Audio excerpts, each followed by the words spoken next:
Daniel Carver stepped off the shuttle and felt the heavy silence of the royal city. The towers of white stone looked cold under the gray sky, and the air itself seemed to whisper that he was not welcome. Soldiers in polished armor lined the road as he walked toward the palace gates. Their eyes followed him, curious, suspicious, and unkind. He was a man from the colonies, a soldier who had lived his life on the front lines, and now he was called into the heart of power for reasons he could not yet understand.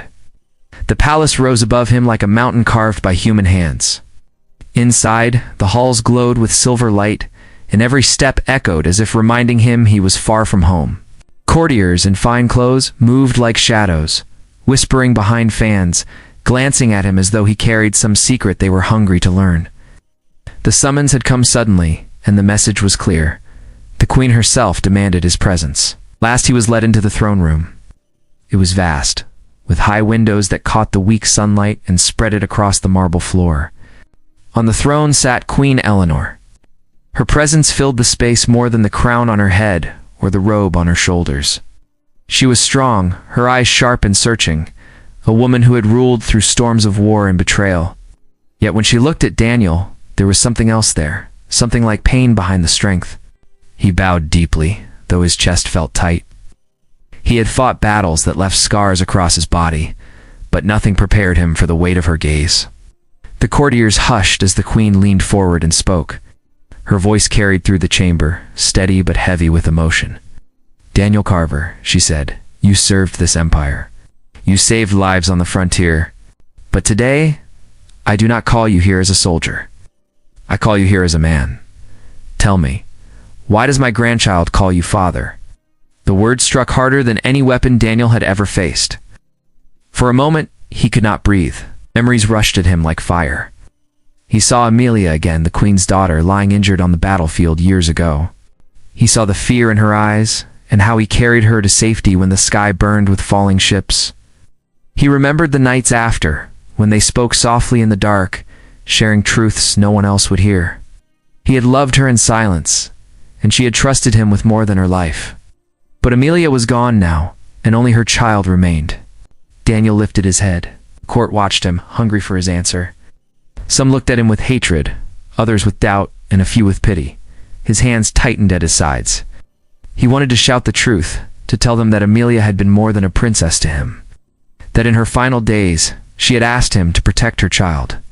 But the palace was no place for shouting. He had to choose his words with care. "Your Majesty," he said slowly, "I never sought to dishonor the crown. I never sought power. On the battlefield, your daughter trusted me. When she was afraid, she turned to me.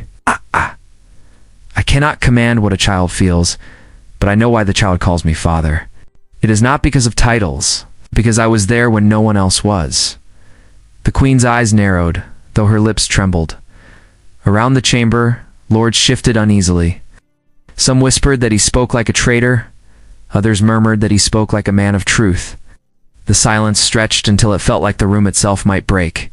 The queen rose from her throne and stepped down, her robe flowing behind her. She stopped in front of Daniel, so close that he could see the lines carved by years of sorrow and rule. For the first time, her voice was not a command, but a whisper that carried the weight of a grandmother, not a ruler. "Amelia never told me the whole story," she said, "but her child clings to you and I must know why." Daniel felt the sting of tears he refused to shed, stood taller, though the truth weighed heavy on him. The court held its breath as soldier and queen faced one another. In that moment, the empire itself seemed to hang on his answer, and he knew the days of silence were over. The silence in the throne room pressed against Daniel like a weight. He felt the eyes of the court on him, sharp and cold, each lord and lady waiting for a crack in his voice. Yet his thoughts were not in that room. They were back on the battlefield, in the smoke and fire where everything had begun. He closed his eyes for a moment, and the memory returned with painful clarity. Years ago, he had been a captain in the defense forces. His unit was ordered to protect the colony of Westvale, a place that was already burning when they arrived. Enemy forces struck hard, and the streets turned into rivers of ash and blood. Among the chaos, Daniel found a small group of survivors hiding in the ruins of an old church. Among them was a young woman whose face he recognized only after a second glance. It was Amelia, the princess of the empire, daughter of Queen Eleanor. She was far from the palace, dressed not in silks, but in a soldier's torn jacket. She had tried to lead the survivors to safety, but she was wounded. A deep cut marked her side, and she was weak, barely able to stand. Daniel carried her out of the rubble, when enemy fire rained down around them. He did not think of her title then. He thought only of saving her life. For weeks after, Amelia stayed close to his unit as they pushed through the wastelands. She was not the fragile royal many expected. She was strong, brave, and quick with a smile, even in the darkest hours. At night, when the fires of war dimmed for a short time, she would sit beside Daniel and speak quietly. She asked him about his childhood, his dreams, and why he fought. He told her that he fought not for crowns or titles, but for the people who had no one else to defend them. One night, when the sky burned red with distant fire, Amelia confessed her fear. She feared not for herself, but for the child she carried. Daniel was stunned into silence, but she looked at him with steady eyes. She told him she had been forced into a union she never wanted, a union made for politics, not love. She said the father of her child would never care for it, and she could not trust the court to protect it either. Then she asked Daniel for one thing. If she did not live to raise the child, would he protect it? Daniel promised without hesitation. It was not duty that made him promise, but the bond that had grown between them in those desperate weeks. He loved her, though he never dared to say it. She placed her hand on his, whispering that she believed him more than anyone else in the empire. The memory faded, and Daniel opened his eyes again to see Queen Eleanor still standing before him. He did not speak of love, not yet. He spoke only of loyalty, of promises made in the shadow of death. "Your daughter trusted me," Daniel said firmly. "She asked me to protect her child. I swore I would, and I have kept that promise. That is why your grandchild calls me father, not because I asked for it, not because I claimed it, but because in the moments when that child needed someone most, I was there." The queen's expression shifted, though her eyes remained unreadable. Some courtiers scoffed, others muttered. A lord in a red cloak stepped forward, his voice loud and accusing. "This man seeks to place himself above us all," the lord said. "He uses the memory of the princess to win sympathy. Shall we allow him to steal the loyalty of the heir?" Daniel turned to the man, his jaw set. "I seek nothing for myself. I seek only the safety of the child. You speak of power. I speak of love and protection. If you think that is theft, then perhaps you do not understand what it means to serve." The queen raised her hand, and the room fell silent again. She looked at Daniel with a gaze that pierced through all the noise. She saw the soldier, the promise, the burden he carried. She also saw the risk. If his words were true, then he had been more to Amelia than the court had ever known. If his words were false, then he was a dangerous man who could shatter the empire with lies. After a long pause, Queen Eleanor spoke. "You will remain in the palace until I have learned the whole truth. The grandchild's heart cannot be ignored, nor can your promise. But understand this, Daniel Carver. If you have deceived me, no power in this empire will save you." Daniel bowed his head. He knew the road ahead would be filled with trials, but he also knew he could not walk away. The memory of Amelia's last request burned within him, and the innocent trust of her child was more than any crown. He would face the court, the whispers, and the queen herself. Whatever storms came, he would endure them. The palace became a cage for Daniel after that day. Guards escorted him everywhere, and the courtiers watched him as though he carried a hidden blade. He was given a room in the east wing, large and bright, but he felt no peace inside its walls. Each night he lay awake, hearing whispers through the stone halls. Whispers of betrayal, whispers of a soldier who dared to stand close to the royal bloodline. The queen's grandchild, little Clara, was the only light in those days. She was only 6 years old, bright-eyed and fearless. She often slipped away from her tutors and came running to Daniel's chamber. The guards tried to stop her, but the child always found a way through. She would climb onto his chair, hold his hand, and ask for stories of the frontier. Daniel would tell her simple tales, not of war, but of wide rivers, green valleys, and skies filled with stars. She listened with wonder, and when she grew tired, she would fall asleep against his arm, whispering the word father as though it were the most natural thing in the world. Daniel knew the court hated it. Lords and ladies spoke with cold voices, saying it was dangerous, improper, even treason. But the queen did not stop Clara. Instead, she watched from afar, her eyes sharp, her thoughts hidden. One evening, the queen summoned Daniel to a private chamber. The room was smaller than the throne hall, lit only by the soft glow of lamps. She stood near a tall window, looking out at the city below. When Daniel entered, she did not turn at once. She spoke as if she were talking to herself. My daughter carried secrets to her grave. She left behind questions that even a queen cannot answer. And now you stand before me, holding one of those answers. Daniel stood silently, his hands at his sides. He did not know if she sought truth or confession, but he would not lie. She trusted me, he said. I promised her I would not fail. The queen turned then, her face lined with both strength and sorrow. Do you know what it means, soldier, for a man of no name to stand beside the royal blood? It shakes the pillars of the empire. Already the lords whisper that you plan to claim what is not yours. They say you will use Clara to take power. Daniel shook his head. I do not want a crown. I only want her safe. The queen studied him for a long moment. Then she called for someone outside the chamber. A woman entered, her hair gray, her hands trembling as she bowed. Daniel recognized her at once. She was the nurse who had cared for Amelia in her final months. The queen looked at the nurse. Tell him what you told me. The nurse's voice was soft, but each word carried weight. Before the princess passed, she spoke often of you, Captain Carver. She said you were the only one who listened, the only one she trusted. She asked me if she could not raise her child, to let the child know your name, so that one day the child would find you. Daniel felt his chest tighten. He wanted to look away, but the nurse's words struck him too deeply. He remembered Amelia's face, her eyes full of fire, even as her body weakened. He had carried her from battlefields, yet he could not carry her away from death itself. The queen lowered her gaze. For the first time, Daniel thought she looked not like a ruler, but like a mother who had lost her child.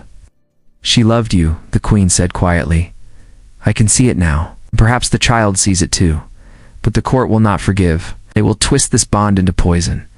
Daniel stepped forward. His voice was steady. Then let them speak.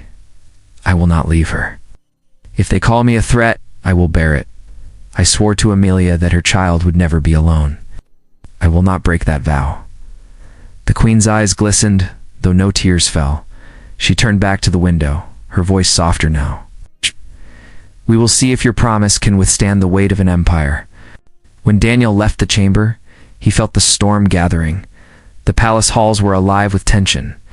Lords plotted in corners, guards stiffened when he passed, and rumors spread like wildfire beyond the palace walls. Yet, in the center of it all, Clara still reached for his hand, still called him father with a voice so innocent that no crown could silence it.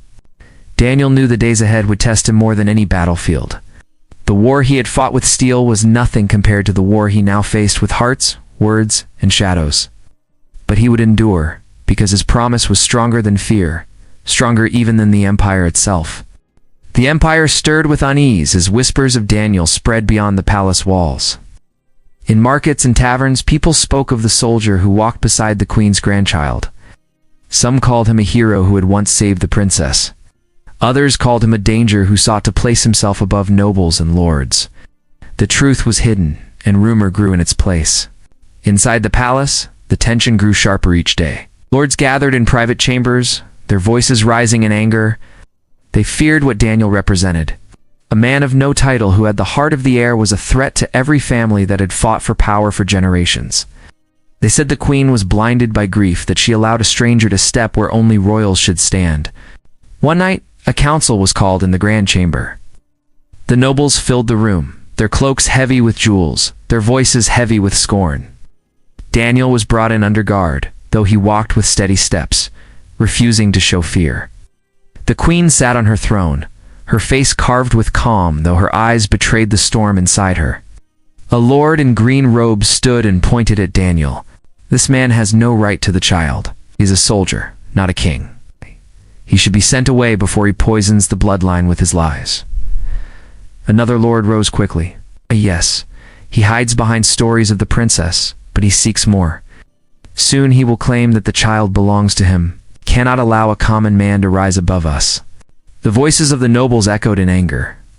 Some even demanded Daniel's exile. Others spoke of imprisonment. Through it all, Daniel stood in silence, his gaze fixed, not on the lords, but on the queen. He knew his words must be few, but true. When the chamber grew quiet, the queen spoke. "Daniel Carver, what say you to these accusations?" Daniel stepped forward, his voice calm but strong. "I have said this before and I will say it again. I do not seek a crown. I do not seek power. Now, I promised Amelia that I would protect her child, and that promise is the only reason I stand here. If you fear me, then you fear a man who asks for nothing but the chance to keep his word." The chamber stirred. Some nobles scoffed, others fell into uneasy silence. The queen's gaze lingered on Daniel, measuring every word. Then, as if on cue, a small voice broke the air. Clara had slipped into the chamber, escaping the hands of her nurse. She ran across the floor, her little steps echoing in the great hall. She clutched Daniel's hand and looked up at him with wide eyes. "Father, tell them you will not leave me," she whispered. The lords gasped. Some covered their mouths in shock, others looked at the queen in disbelief. Daniel knelt beside the child, his hand resting gently on her shoulder. "How well?" "I will not leave you," he said softly, but his voice carried through the hall. The queen rose from her throne. Her robe swept across the marble floor as she approached.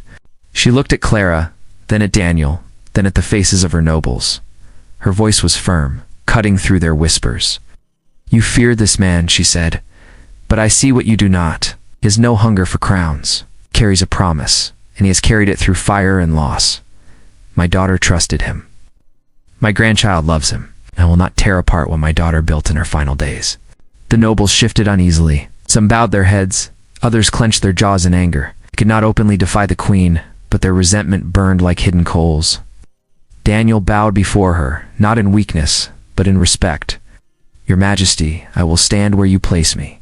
I will guard Clara as long as I breathe, not for power, not for wealth, but because her mother asked it of me." The queen looked at him with eyes that no longer held only suspicion. They held something else now, something close to respect. Yet Daniel could see that the battle was far from over. The empire was restless, the nobles bitter, and the shadows deeper than ever. But he also knew that Clara's hand in his gave him strength no enemy could break. That night, the palace did not sleep. Plots moved like smoke through the halls, and the city below buzzed with talk of rebellion and loyalty. Yet, in the quiet of his chamber, Daniel held Clara as she drifted into sleep. He stared out at the distant lights of the city and whispered to the night that he would not fail her, no matter what storm was coming. The grand assembly was called, and the palace filled with every lord and lady of the empire. The hall blazed with light from tall chandeliers, but the air was heavy with fear and doubt. Outside the palace walls, the people gathered in crowds, whispering about the soldier who stood beside the royal child. Some prayed he would be punished, others prayed he would be honored. Everyone waited to see what judgment the queen would give. Daniel stood at the center of the chamber, surrounded by guards. Clara sat beside the queen, her small face pale but brave. The nobles filled the seats around them, their voices buzzing like bees in a storm. They had argued all night before, each side pulling for its own gain. Today, they expected the queen to end the matter once and for all. When the queen rose, the room fell silent. Her robe trailed across the marble floor, her crown gleamed, and her voice carried the weight of the empire. "You have gathered to see the truth laid bare," she said. "For weeks, you have whispered of betrayal, of danger, of power stolen. Today, we end the whispers. Today, you will hear what I have decided." The lords leaned forward, their eyes sharp. Some expected her to condemn Daniel. Others expected her to strip him of all ties to Clara. Daniel himself stood ready for any fate. His heart was calm, for he knew the promise he had made. The queen turned toward Daniel. Her voice softened, though it still carried through the chamber. "Daniel Carver, you saved my daughter when others could not. You stood by her side when her strength was fading. When she asked you to protect her child, you gave your word. You have kept that word, even when the cost was great. For that, you have earned not suspicion, but honor." Gasps rippled through the chamber. Some nobles shouted in protest, others sat in stunned silence. The queen raised her hand, and the voices died. "My grandchild," she continued, calls you father. I understand now that it is not because you claim power, but because you gave love. A crown cannot command love. It is earned, and you have earned it. From this day forward, you will be recognized as guardian of Clara, chosen not by law, but by trust and by promise. Clara's eyes filled with tears, and she ran from her seat to Daniel. She threw her arms around him, and for a moment the chamber saw not a soldier and a child, but a bond that no law could break. Daniel held her close, his heart heavy with gratitude and sorrow. The nobles erupted again. Some cried that it was a disgrace, others warned of rebellion. The queen faced them with fire in her eyes. You speak of crowns and titles, she said, but I remind you that crowns fall when hearts turn cold. The people will not follow greed. They will follow love, honor, and truth. This man does not threaten the empire. He strengthens it. The chamber grew still. No one dared speak against her now. The decision was final, and the queen's word was law. Daniel dropped to one knee before the queen. His voice was steady, filled with the weight of his vow. Your Majesty, I swear again before all here, I will guard Clara with my life. I will not seek power. I will not claim what is not mine. I will stand only as her shield, her guide, and the man her mother trusted. The queen's eyes softened. For the first time, she allowed herself a faint smile. She reached down and touched Clara's hair, then looked at Daniel with quiet respect. Then rise, guardian, and know that you have the blessing of the crown. The hall echoed with the sound of voices, but Daniel heard only Clara's small whisper. I knew you would not leave me. He lifted her in his arms, feeling the warmth of her trust. In that moment, he understood that no crown, no title, no power could ever match the strength of a promise kept. As the assembly ended, the nobles left in silence, their schemes broken by a truth too simple to fight. The people outside cheered when they heard the news. They spoke not of politics, but of the soldier who kept faith with the princess and her child. That night, Daniel stood on the palace balcony with Clara by his side. The city lights stretched below them like a sea of stars. Clara leaned against him, her small hand in his, and whispered once more, Father. Daniel looked up at the endless sky. He thought of Amelia, of her trust, of the vow he had carried from battlefield to throne. His heart was heavy with loss, but strong with hope. The future would not be easy, but he would face it, as he always had, with courage, with love, and with the promise that bound him forever to the child who called him father.